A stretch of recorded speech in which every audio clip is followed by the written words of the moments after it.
crisis night at Britain's power stations, and with the Go Slow campaign due to start in less than 9 hours' time, there's still no sign of a peace move.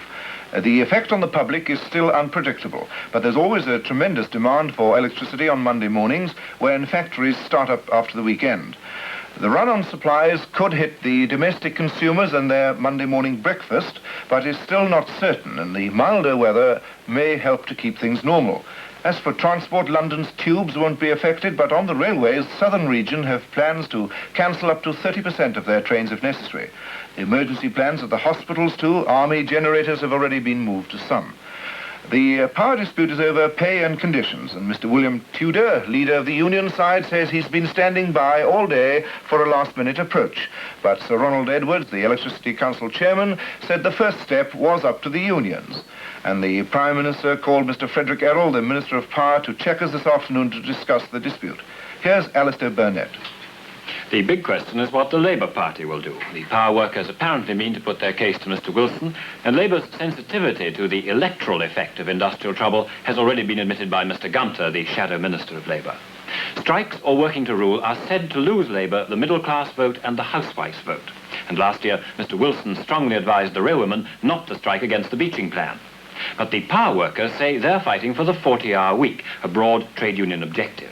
And they feel the government's record on arbitration was discredited during Mr. Selwyn Lloyd's pay pause. Mr. Gunter has inferred that the Conservatives are deliberately stirring up trouble, but Mr. Errol and other ministers are themselves sensitive to the criticism that the Electricity Council has long been a soft mark for exorbitant wage demands. A new look at the law affecting the trade unions could become a burning election issue if the power workers are sued in the courts for damages. Mr. Martell's Freedom Group has threatened to do just that.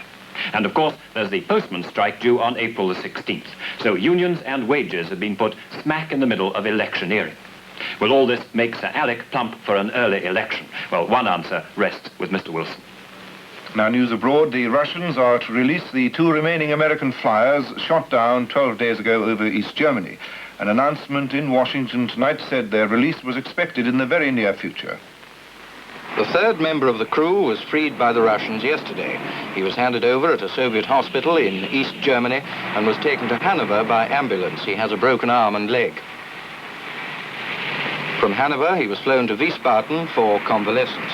He parachuted from his plane after it was shot down by Soviet fighters.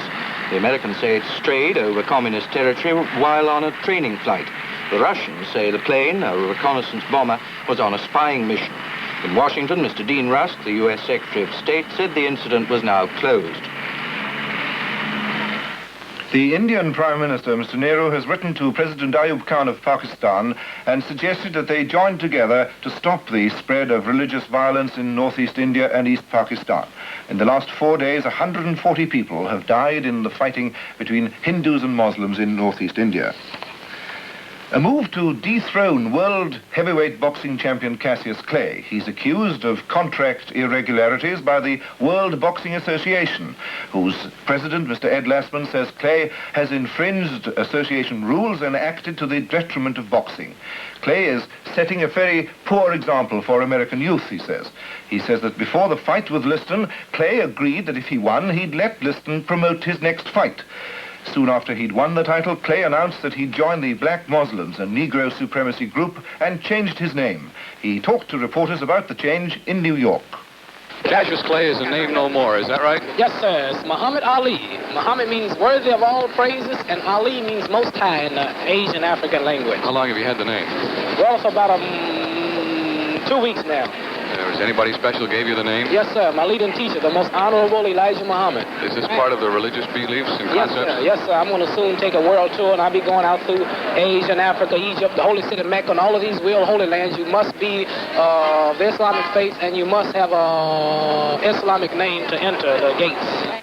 In London tonight, the president of the British Boxing Board of Control, Mr. Onslow Fane, described the American move as a peculiar and high-handed action, but he said the British would have to go along with it. In Switzerland, rescue at last for 4 climbers who spent the past 4 nights marooned on a small ledge 13,000 feet up a peak near Zermatt. A team of rescuers reached them this afternoon and brought them to a temporary landing strip. From there, a helicopter took them to hospital in Zermatt. Paddy Farrell, the jockey who broke his spine in the Grand National yesterday, was said tonight to be off the danger list, but a hospital spokesman added that he's still seriously ill. The property millionaire Jack Cotton has died in the Bahamas. He was 61 and went to Nassau last December after doctors had ordered a complete rest. And in Dublin, a weekend of mourning for Brendan Behan. Thousands in his wake as the playwright's body leaves the hospital where he died. The Wild One, they called him, the silver-tongued son of a Dublin house painter, a father to whom they now reach out in sympathy.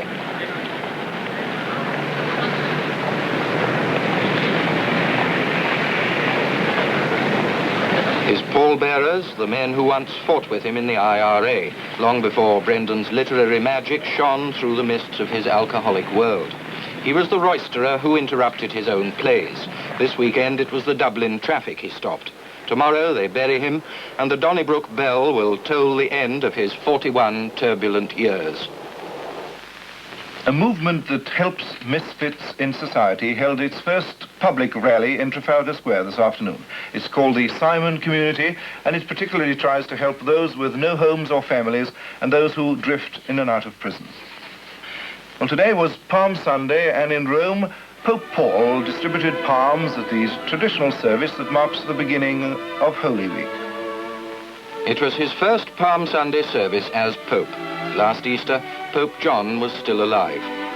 The service was held in the Basilica of St. Paul. The Pope, in gold mitre and red mantle, was escorted by 18 cardinals. Inside, he blessed and distributed the palms. In warm sunshine, crowds watched the procession, and about 20,000 people in St. Peter's Square saw the Pope return from the service. Later, he came to his window to give them his blessing. And finally, Tokyo welcomed an 1,800-year-old visitor today. It's the famous Greek statue, the armless Venus de Milo, which has been one of France's greatest art treasures for the last 140 years. France has lent her to Japan for the Olympic Games. So the big question now is, will she be a 4-minute Milo?